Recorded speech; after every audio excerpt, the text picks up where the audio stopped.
వీరభద్రకు sir నమ్మనమా ఇప్పుడున్న కులగేజీలు కులాల గురించి మాట్లాడే కుక్కలు, మతాల గురించి మాట్లాడే కుక్కలు, కరోనాలో ఎక్కడ పోయింటారు అందరూ, రాజకీయ నాయకులు ఎక్కడ పోయిండ్రి, కులగెజ్జలు మతగెజ్జలు అయిపోయింది, సర్వనాశనం అయిపోతుంది మానవ జాతి.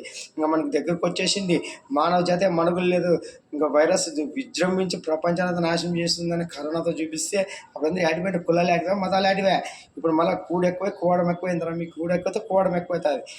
ఈ రాజకీయాల నుంచి సర్వనాశనం అయిపోతున్న వ్యవస్థలు ఈరోజు చూస్తున్నాం. నాగార్జున ఎన్ కన్స్ట్రక్షన్ కానీ ఇంకా ఇట్లాంటి చాలామంది రాజకీయాల నుంచి అక్రమంగా కబ్జాలు గిబ్జాలు జరుగుతున్నాయి. అన్ని ప్రక్షాళన చేసే మా నాయన వీరభగవతులు వస్తున్నాయి. ప్రక్షాళన బాగా నీట్గా జరుగుతుంది. అందరికి మంచి దినాలు ఉంటాయి, దుర్దినాలు ఉంటాయి. అవినీతి పరు గుండెలో నిద్రపోతాడు. ఇప్పుడు లక్షల కోట్లు సంపాదించి జగన్ గారు కానీ ఇంకా రాజకీయ నాయకులు ఉండదు. అందరికి పనిష్మెంట్లు ఉంటాయి. ఇంకా రాజకీయ భవిష్యత్తు అంటావా జగన్ గారికి ఏం లేదన్నా, భవిష్యత్తు ఏం లేదు, ఇంకా జైలు జీవితమే. ఇంకా రాబో రోజుల్లో రాజకీయమే తీసేస్తున్నాడు మన ఆయన వీరభద్రుడు. తానే పీఠాది మీద కూర్చొని విశ్వగురువై వీరభద్ర వీరభవసంత్రాలే పాలిస్తాడు. జై వీరభద్ర కృష్ణ నమో.